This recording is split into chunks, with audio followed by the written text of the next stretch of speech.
Olá pessoal, tudo bem com vocês? Eu sou o professor Rodrigo Storck e hoje veremos uma aula sobre lesão e morte celular, necrose e apoptose. Convido você a se inscrever no canal caso ainda não seja inscrito e também te incentivar a se tornar membro do canal. Por menos de R$5 você passa a ter acesso a todo o conteúdo exclusivo daqueles que são membros da comunidade Dominando a Máquina. Peço também que você deixe o seu like e compartilhe esse vídeo com todos os seus amigos, tá joia? Então vamos à aula.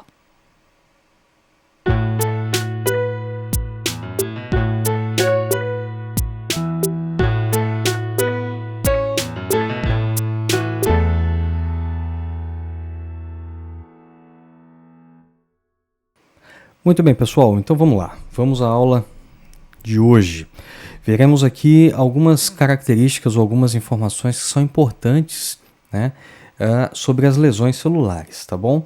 Então, primeira coisa, né, precisamos saber quais são as causas de lesões celulares, tá? Então, esse primeiro item aqui ele é muito importante. Assim como nós vimos em uma aula passada, né, sobre os aspectos patológicos, né, ou os aspectos envolvidos dentro do processo patológico, vimos que o primeiro aspecto é o aspecto etiológico ou causal, né? Portanto, todas as doenças têm uma causa, né? Então a gente precisa saber dentro ou dentre as lesões possíveis nas células, quais causas podem estar atribuídas aí. Outro item importante é nós sabermos os aspectos gerais que eventualmente estejam envolvidos na lesão celular. Tá? Precisamos saber também quais são os fatores que contribuem para que uma lesão possa evoluir ou uma lesão possa regredir, né? Fatores que vão contribuir para que essa lesão seja reversível ou não, tá bom? E também precisamos saber quais são os mecanismos envolvidos no desenvolvimento da lesão celular, ok? Então vamos lá, vamos por partes aqui. Vejamos inicialmente as causas das lesões celulares, tá? Aqui nós temos algumas possibilidades de causas, né? A primeira, a privação de oxigênio, tá? Aquilo que nós conhecemos como hipóxia tecidual. Veja que a redução do nível de oxigênio para patamares abaixo do mínimo necessário para manter uma célula produzindo energia para a sua função ser devidamente desenvolvida, isso caracteriza uma privação de oxigênio e, por sua vez, é uma causa de lesão celular.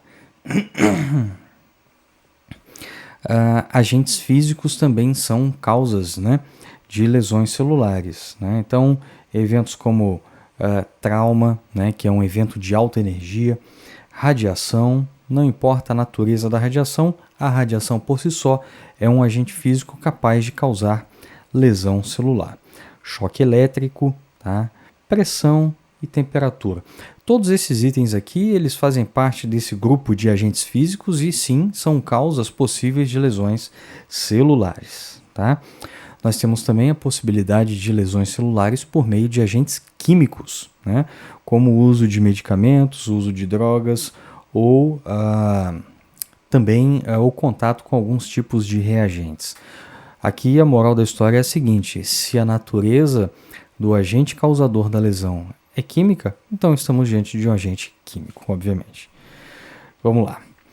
Agentes infecciosos, então a gente sabe que determinadas lesões, né, elas são causadas aí por infecção, né, seja ela viral, bacteriana, fúngica e assim por diante, tá? As infecções, por natureza, são potenciais causadoras de lesões celulares, tá? Reações imunológicas também compõem o grupo, né, ou compõem um grupo de causa de lesões celulares, né? Existem reações imunológicas que são em magnitude tão grande que são capazes de causar lesão ao próprio organismo. E existe também doenças que se caracterizam por um desarranjo, alguma falha aí no seu sistema imunológico, em que este sistema vai produzir uma defesa, né, contra as próprias células, né? Entendem que as suas células são agressoras e vão combater o próprio organismo, né? Que são aquelas conhecidas doenças autoimunes, né? Nós temos aí também a possibilidade de lesões celulares causadas por alterações genéticas, né? Então, alguma alteração que eventualmente o indivíduo tenha aí herdado, né, dos seus genitores, de natureza genética, obviamente, isso aí pode ser causa de lesão celular, tá bom? Nós temos aí também uma outra possível causa, que são os desequilíbrios nutricionais, que muito embora a gente muitas das vezes acabe imaginando que um desequilíbrio nutricional só vai causar problema de natureza nutricional, isso não é verdade, tá? Um desequilíbrio nutricional muitas das vezes é a causa de lesões celulares. Imagine você que esteja um determinado organismo em falta, né, de um substrato energético extremamente importante como a glicose, né, os carboidratos, né? Imagine que estejam aí privados de carboidratos. Então, o organismo vai lançar mão de outro substrato. Pode ser que ele vá em busca, né, das gorduras, né, dos lipídios, mas pode ser que o indivíduo não tenha também uma boa reserva de lipídios e, eventualmente, acabe consumindo os próprios tecidos proteicos, né? Então, os músculos começam a ter lesão celular, ou seja, um desequilíbrio nutricional muitas das vezes é causa de lesão celular, tá? Muito bem. Quanto aos aspectos gerais da lesão celular, a gente pode aqui considerar que essas lesões elas podem ser reversíveis ou irreversíveis, tá? Então, nós temos essas duas possibilidades, né? Uma lesão, quando ocorre, ela pode ser reversível ou pode ser irreversível, tá? Normalmente, as lesões leves, elas pertencem ao grupo das lesões reversíveis. E as lesões, né, persistentes, veja que não se trata de uma lesão classificada como grave, mas sim de persistente. E aí vocês vão entender já já o porquê disso. Então, as lesões persistentes, elas normalmente pertencem aqui ao grupo das lesões irreversíveis. E estando elas dentro do grupo das lesões irreversíveis, essa lesão celular ela vai acabar cursando, né, vai acabar evoluindo para a morte celular. Essa morte celular ela pode acontecer na forma de necrose ou ela pode acontecer na forma de apoptose, tá? Então, ou uma ou outra, tá? Nós veremos as características de cada uma. Mas veja só, o que significa uma lesão persistente? Persistente é porque ela dura no tempo, ou seja, porque ela persiste. Logo, o evento ou a variável tempo, tá? A variável tempo é fundamental, tá? Para que uma lesão evolua para uma característica de irreversibilidade, tá? Ou seja, quanto mais tempo o estímulo lesivo permanecer, maiores serão as chances dessa lesão ser irreversível, ok? Muito bem. Então vamos lá, dando sequência aqui, esse gráfico mostra exatamente esse impacto do tempo. Veja que aqui no eixo Y nós temos o efeito e no eixo X nós temos a duração da lesão. Ou seja, eixo X nós temos o tempo, tá? Então repare que à medida que o tempo vai passando, nós temos a função da célula diminuindo, tá? Diminuindo. Nós temos a chance da célula morrer aumentando. Nós temos as chances de observarmos alterações na outra estrutura celular aumentando. Nós temos aí a chance de verificarmos mudanças percebidas na microscopia óptica aumentando também. E nós temos também uma chance bem grande de mudanças morfológicas, tá? À medida que o tempo vai passando. Moral da história, deixa eu botar aqui de uma outra cor. Quanto maior é o tempo, tá? Quanto maior é o tempo, daqui para cá, por exemplo, você está dentro de um padrão de lesão irreversível, tá? Enquanto estiver dentro desse tempo aqui, tá? Claro que tomando como base esse gráfico, tá, pessoal? Então, estando dentro desse tempo aqui, nós estaremos dentro de um momento em que a lesão ainda é reversível, ou seja, se o estímulo lesivo for cessado enquanto estiver dentro desse período de tempo, é possível a célula restabelecer a sua função e não evoluir para a morte. Agora, se ela passar para o lado de cá, ou seja, se ela extrapolar esse curso temporal aqui, então a célula entra num estado de lesão irreversível e aí as mudanças que ocorrem nas células serão observadas, tá? Mudanças essas que estão associadas com a morte celular, ok? Muito bem, vamos lá. Vejamos agora alguns fatores que são contribuintes, né, da lesão celular. Tá? Então nós temos aqui o tipo, a duração e a gravidade da lesão. Nós temos também o tipo, o estado e a capacidade de adaptação da célula lesada. Tá? Veja, um mesmo estímulo em células de natureza diferente vão produzir uma resposta diferente, ou vão produzir uma consequência diferente em relação à capacidade de lesão, por exemplo. Tá? Uma coisa é você gerar uma pressão em cima de uma célula do tecido ósseo, outra coisa é você gerar a mesma pressão em cima de uma célula do tecido do sistema nervoso central, por exemplo.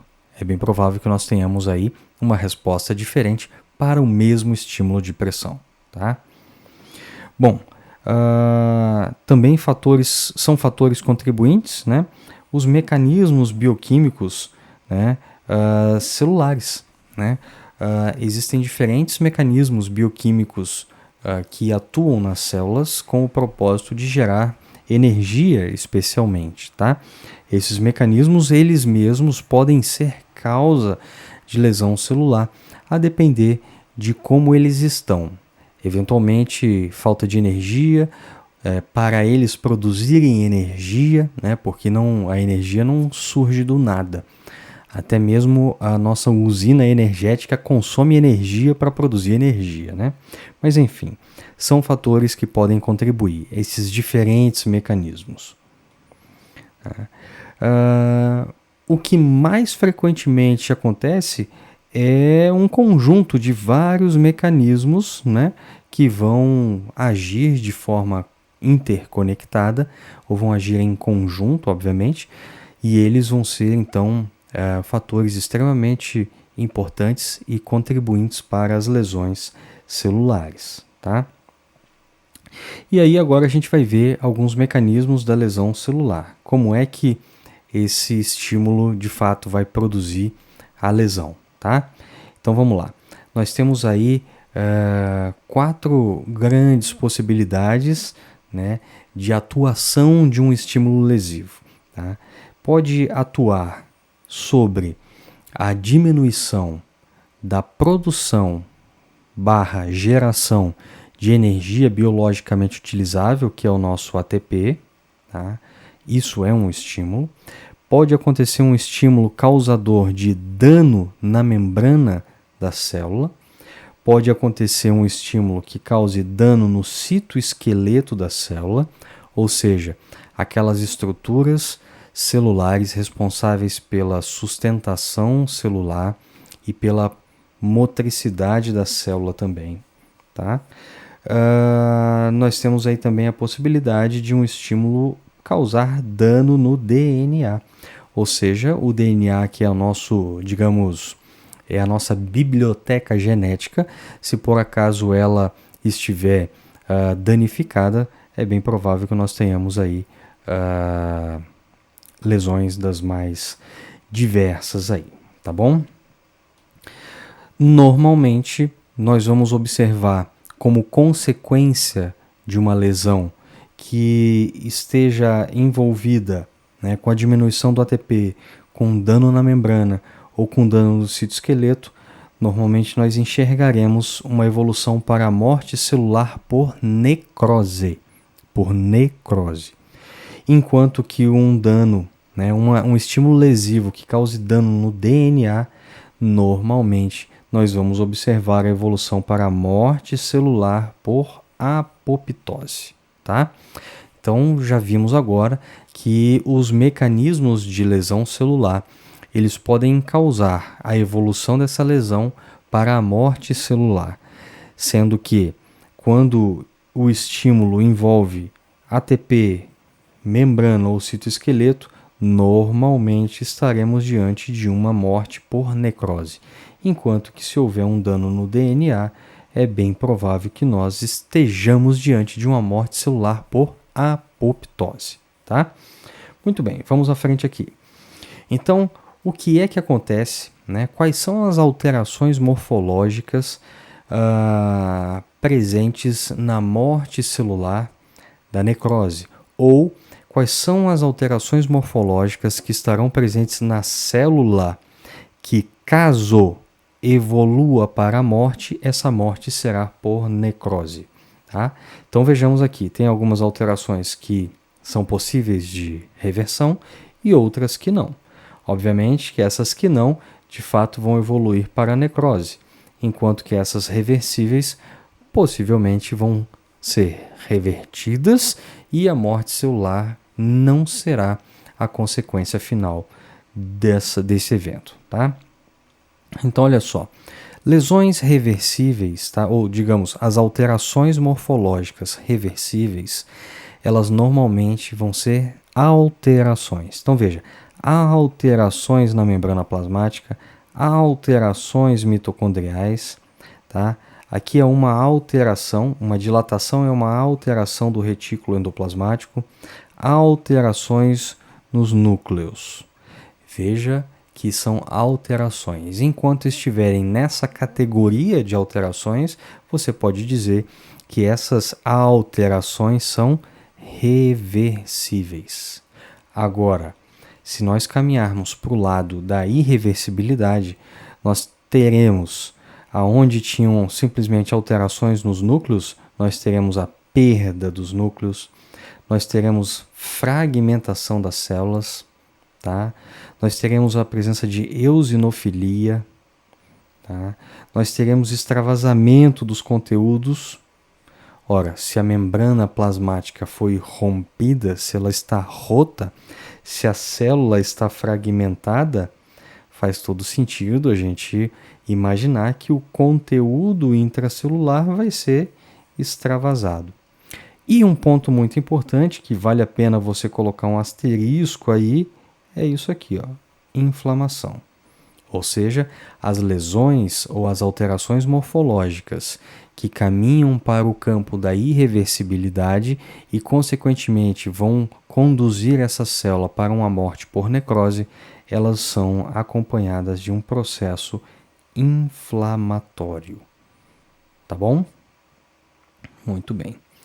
E a apoptose, hein? A apoptose, como muitos já sabem, né, é chamada de morte celular programada, né?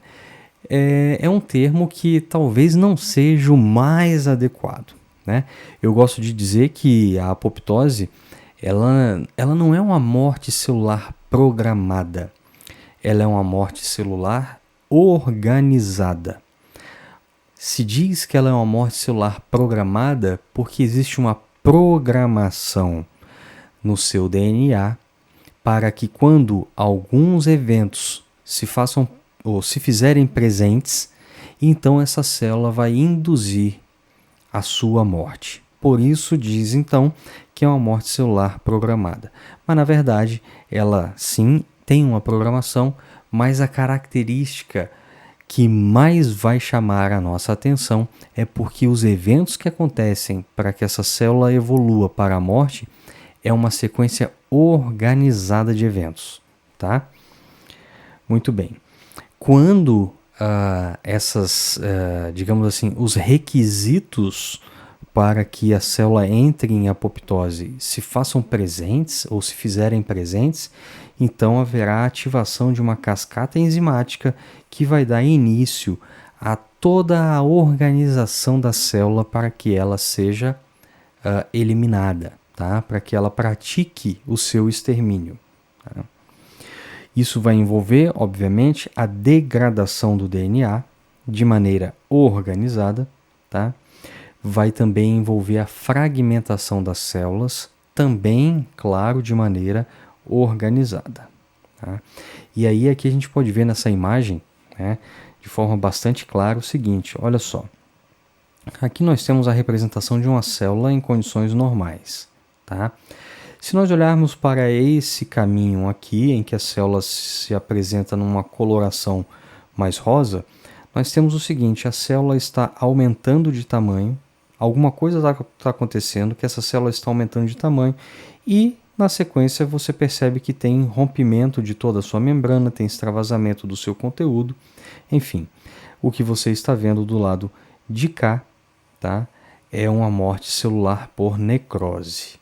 Tá? E isso aqui vai produzir uma grande quantidade, vai produzir conteúdo inflamatório e, consequentemente, inflamação aqui na região. Tá? Claro que se forem várias células, vai ser em grande quantidade, né? Óbvio. E do outro lado, vejamos aqui a célula, o caminho em que as células estão numa coloração mais azulada, né? Então repare que a célula sai daqui dessa sua condição normal e entra numa condição de retração, ou seja, aqui a célula está em tamanho menor do que a original. Enquanto que do lado de cá, quando ela vai para a necrose, ela não diminui de tamanho, ela aumenta, o que nós chamamos de tumefação. Tá? Então, do lado de cá, nós temos a retração celular. E veja que a célula começa a se fragmentar, tá? De maneira organizada, formando algumas pequenas vesículas que vão se soltar da célula. Essas vesículas vão conter grande quantidade de elementos intracelulares.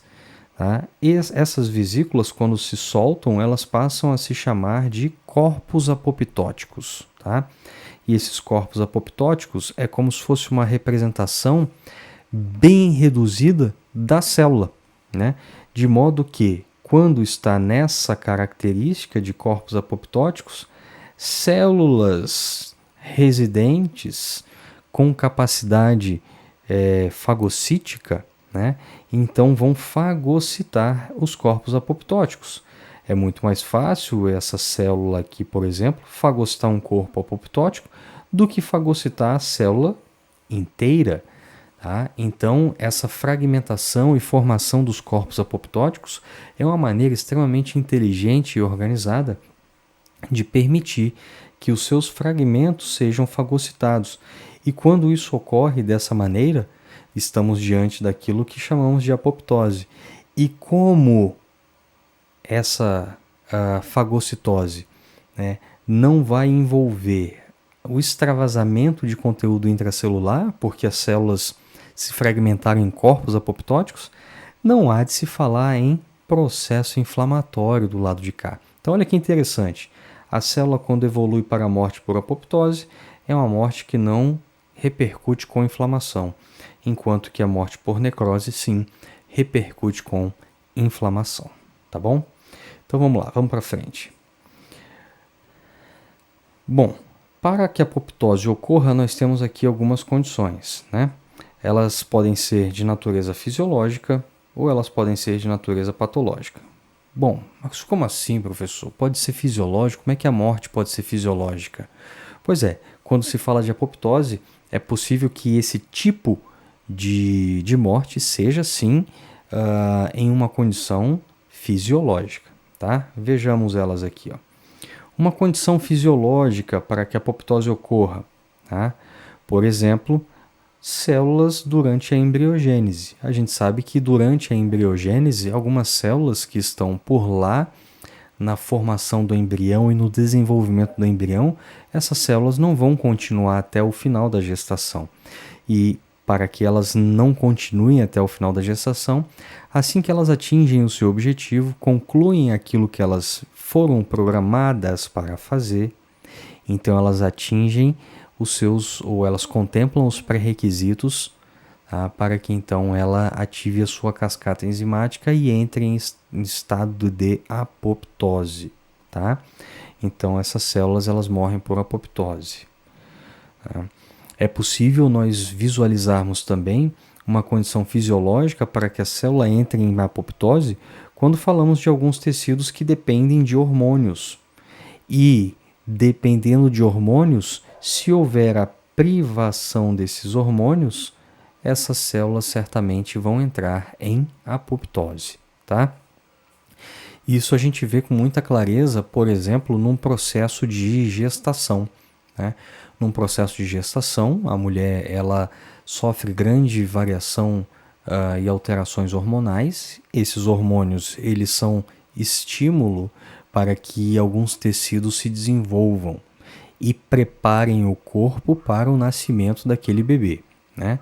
À medida que os objetivos vão sendo atingidos e esses hormônios vão deixando de ser produzidos naquela quantidade, então as células que foram desenvolvidas para permitir que a condição fosse viável para o bebê, então essas células começam a entrar em apoptose.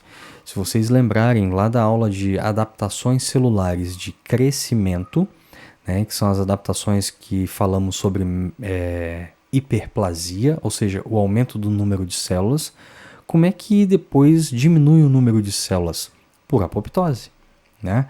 Então, à medida que aumenta, porque está havendo algum tipo de estímulo hormonal, ok. E na hora que deixa de haver esse estímulo hormonal, como é que diminui o número de células? Por apoptose, tá joia? Outra condição fisiológica para a apoptose é a perda, né, de células nas populações proliferativas, né? Células que eventualmente no nosso sistema imunológico esteja em grande quantidade de produção, mas que não avançam para a sua fase, digamos de a maturidade celular, né? Então, por exemplo, linfócitos imaturos, se houver a presença deles em grande quantidade, né, a célula vai compreender que não há essa necessidade, portanto, algumas delas vão entrar em estado de apoptose. É uma condição fisiológica, tá? Também alguns linfócitos que eventualmente sejam autorreativos e potencialmente nocivos, eles vão entrar em apoptose, né? Veja que é algo extremamente inteligente, né? A própria célula percebe que ela pode causar mal para o organismo onde ela está. E percebendo isso, ela entra em apoptose, ou seja, ela prefere, digamos assim, né? Ela prefere tirar ou sacrificar a sua vida do que sacrificar a vida das células que estão ao seu redor, que estão na sua adjacência, tá? Isso é a apoptose, tá bom? Nós temos também uma outra condição fisiológica que é bem simples de compreender, que é o seguinte: quando uma célula atinge a sua função, cumpre a sua função, então ela entra em apoptose e, como um bom exemplo disso, nós temos os neutrófilos.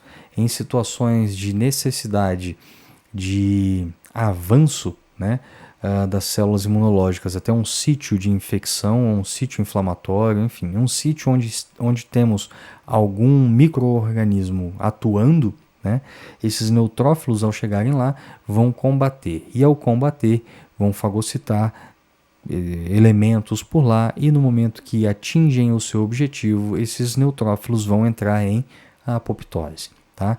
E ao entrar em apoptose, eles vão permitir a formação de corpos apoptóticos que vão ser fagocitados por macrófagos residentes e vão ser encaminhados para o sistema linfático para então ser eliminado do nosso organismo. Tá? Muito bem. Agora, também existem algumas condições que são patológicas da apoptose, né? E aí a gente tem elas aqui, ó. Lesão no DNA, né? Imagina você exposto ou exposta a uma quantidade grande de radiação e essa radiação comprometendo o DNA, né? A radiação não é uma condição fisiológica, né? É uma condição provocada, é uma condição patológica e isso pode ser causa de apoptose, né?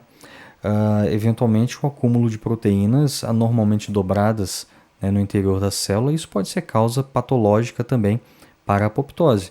Ou seja, a célula está percebendo que alguma coisa há de errado com aquelas proteínas. E proteínas têm funções muito importantes dentro da célula. Então, diante de uma condição dessa natureza, a célula pode entender que é hora de encerrar a sua vida ali. Então, ela entra em estado de apoptose. Tá? Em determinadas infecções, a célula, ao encarar algumas infecções, a célula já entra em estado de apoptose para evitar ou para tentar evitar que a sua morte não seja por apoptose, mas acabe sendo por necrose e, consequentemente, desenvolva um processo inflamatório capaz de contaminar a sua adjacência. Tá? Então, em determinadas infecções, por exemplo, a célula vai morrer por apoptose para tentar evitar uma extensão maior dessa lesão, ok? Também temos aqui uma outra condição que envolve a atrofia patológica, tá? A atrofia patológica parenquimatosa, tá? De algum órgão que eventualmente tenha obstrução, tá? Daquelas vias que são responsáveis por levar nutrientes até eles, tá? A gente vê isso com alguma frequência, né? No músculo cardíaco, obstrução de algumas vias que nutrem o coração podem causar podem causar atrofia do músculo cardíaco. Claro que no músculo cardíaco isso acontecendo, a depender da extensão disso, a lesão vai ser extremamente grave a ponto de levar o indivíduo ao infarto, né? Mas pode acontecer isso no tecido hepático, pode acontecer isso no tecido cerebral, pode acontecer isso em qualquer tecido, tá? Bom, os mecanismos para o desenvolvimento da apoptose, tá, são mecanismos que eles podem nascer dentro da própria célula, e aí a gente vai chamar isso de um evento intrínseco, ou pode ser um evento provocado do lado de fora da célula, e aí nós chamaremos isso de evento extrínseco, tá? Aqui a ideia é que você compreenda que o mecanismo para desencadear toda a cascata, a ativação da cascata enzimática que vai possibilitar a apoptose, isso pode acontecer por uma ativação dentro da célula ou por uma ativação que vem de fora da célula. Vai ficar mais claro olhando essa imagem aqui, ó. Olha só que interessante. Tá? Não precisa se apegar muito à imagem, tá? Mas se apegue a essa informação aqui, ó. Nós temos deste lado aqui um mecanismo intrínseco. E do lado de cá nós temos o mecanismo extrínseco. Tá? Então nós temos duas vias, via intrínseca e via extrínseca. Tá? A via intrínseca, ela é uma via que tem uma relação muito grande com a via mitocondrial. Por quê? Porque a lesão celular vai provocar no interior da célula alterações no bom funcionamento das mitocôndrias, vai perturbar a sua capacidade de geração de energia e vai ativar a cascata enzimática para iniciar a apoptose, tá? Então, moral da história: a via intrínseca é uma via mitocondrial e, portanto, ela se desencadeia dentro da célula, ela é iniciada dentro da célula. Tá? Agora, olha o que acontece aqui num mecanismo extrínseco. É a via do receptor da morte. Que nome sugestivo, né? Receptor da morte. Então, veja que aqui na membrana da célula existe um receptor. Quando alguma coisa ocorre e esse receptor recebe, né, a ligação de algum elemento, esse receptor ativado vai provocar a ativação da cascata enzimática. E aí, como consequência disso, a célula entrará em estado de apoptose. Tá? Moral da história, pessoal. A via intrínseca, a lesão gera alteração direta na mitocôndria. A via extrínseca, a lesão vai desencadear a cascata enzimática não diretamente dentro da célula, mas sim pela participação de um receptor que está na membrana. E esse receptor tem um nome um tanto quanto sugestivo, que é o receptor da morte. Tá bom? Então isso é a diferença, né, entre os mecanismos de natureza, o mecanismo pela via extrínseca e pela via intrínseca. Tá bom? Muito bem. Olha só as características que nós vamos encontrar, morfologicamente falando, na apoptose. Tá? Nós teremos retração celular, nós teremos condensação da cromatina, nós teremos a formação de bolhas citoplasmáticas que logo na sequência vão acabar se tornando corpos apoptóticos, tá? Porque essas bolhas no citoplasma elas vão conter a quantidade bem razoável do conteúdo intracelular. Aí essas bolhas vão sendo transportadas para próximo da membrana e quando chegam lá na membrana elas são jogadas para fora, e ao serem jogadas para fora elas passam a se chamar então corpos apoptóticos, que vão ser fagocitados. Né? As organelas citoplasmáticas estarão retraídas e ao final nós teremos aí a fagocitose das células apoptóticas, mais especificamente falando dos corpos apoptóticos. Aqui é só você pensar o seguinte, pessoal. Tudo que tem relação à apoptose envolve características de retração. É tudo redução, é diminuição de maneira organizada. E diminuição, retração, para possibilitar que macrófagos possam fagocitar essas células ou esses fragmentos de células que são chamados de corpos apoptóticos. Muito bem. E o ponto, talvez, mais importante é que a apoptose é um tipo de morte celular que não induz inflamação, tá? Não induz inflamação, tá bom? Vejamos aqui uma última parte dessa aula, tá? E aqui a gente vai fazer uma tabela comparando as características da necrose com a apoptose, tá? Uma tabela bem interessante. Então, na primeira coluna nós veremos uma característica, como ela está na necrose, como ela está na apoptose. Então, olha só. Quanto ao tamanho da célula, na necrose o tamanho aumenta, é uma tumefação. Na apoptose o tamanho diminui, é uma retração. Quanto ao núcleo da célula, na necrose nós temos aí a possibilidade de degeneração e consequente perda do núcleo. Na apoptose não. Na apoptose nós temos a fragmentação do núcleo, tá? Ele não degenera, ele é fragmentado, tá? Claro que ele é fragmentado para poder compor aquelas bolhas citoplasmáticas que depois vão virar os corpos apoptóticos, tá?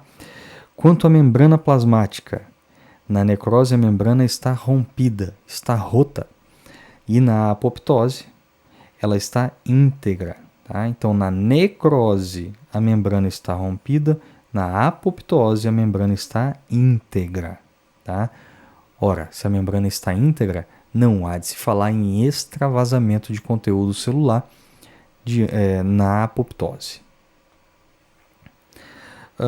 Quanto aos conteúdos celulares, na necrose, haverá a possibilidade de digestão enzimática desse conteúdo, tá?